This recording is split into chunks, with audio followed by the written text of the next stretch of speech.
Sticking with politics now, let's bring in NBC News Capitol Hill correspondent Allie Raffa. Allie, good to see you. So NBC News still cannot call the House, but our decision desk estimates suggest Republicans have a good chance at this point. And yesterday, Kevin McCarthy faced a challenge from Andy Biggs for the House Speaker nomination. Now, he was able to get his party's nomination in a vote to 188 to 31, enough to make him Speaker. What does he need to do to get those votes, though, on his side? Yeah, Stephen, good morning. McCarthy only needed the majority of his conference's votes to win that nomination, but he does need that required 218 to win the speakership. Yesterday, after this vote happened, he did express confidence that by this January 3rd vote, he would be able to win the speakership position. I want you to take a listen to a bit of what he had to say.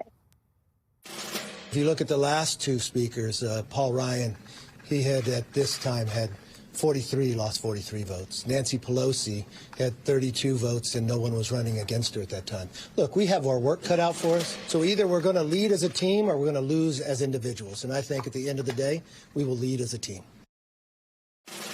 Considering McCarthy has been gunning for the speakership position for almost a decade now, it is really considerable that he was challenged for this position at all. And there are some far right members of his party that are really making a list of demands in exchange for their support. They haven't been very clear about exactly what those demands are. They're likely things like committee assignments, being able to put a piece of legislation on the floor for a vote with a certain fraction of support for that piece of legislation. We're going to have to wait to see what exactly those demands are. But the ability for McCarthy to eventually get these votes that is needed for him to win the speakership is very likely. At the end of the day, the real gut check here is that Republicans don't have a really reliable backup option to McCarthy that could realistically get these votes instead of him. So that's definitely something we're going to be watching, but McCarthy is likely to get this position if and when we eventually call the Republicans for the majority of the House of Representatives, Stephen. Yeah, those concessions the far-right members are asking for, that will be interesting to follow. Well, on the Senate side now, Democrats will hold control there, but Republicans are scheduled to hold their leadership vote today, and Mitch McConnell is facing a challenge from Florida Senator Rick Scott. So what's going on there?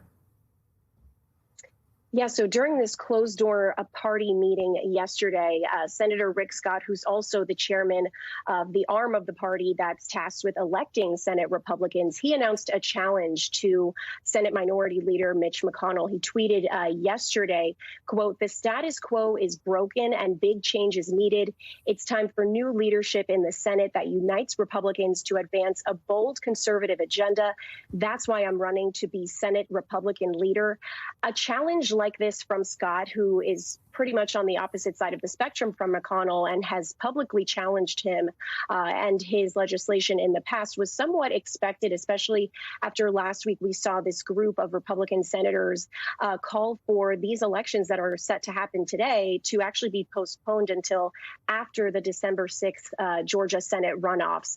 The fact that these elections are still happening today shows that Senate Minority Leader Mitch McConnell knows that he has the votes to win this. And I want you to take a listen to a bit of what he said as far as his confidence today.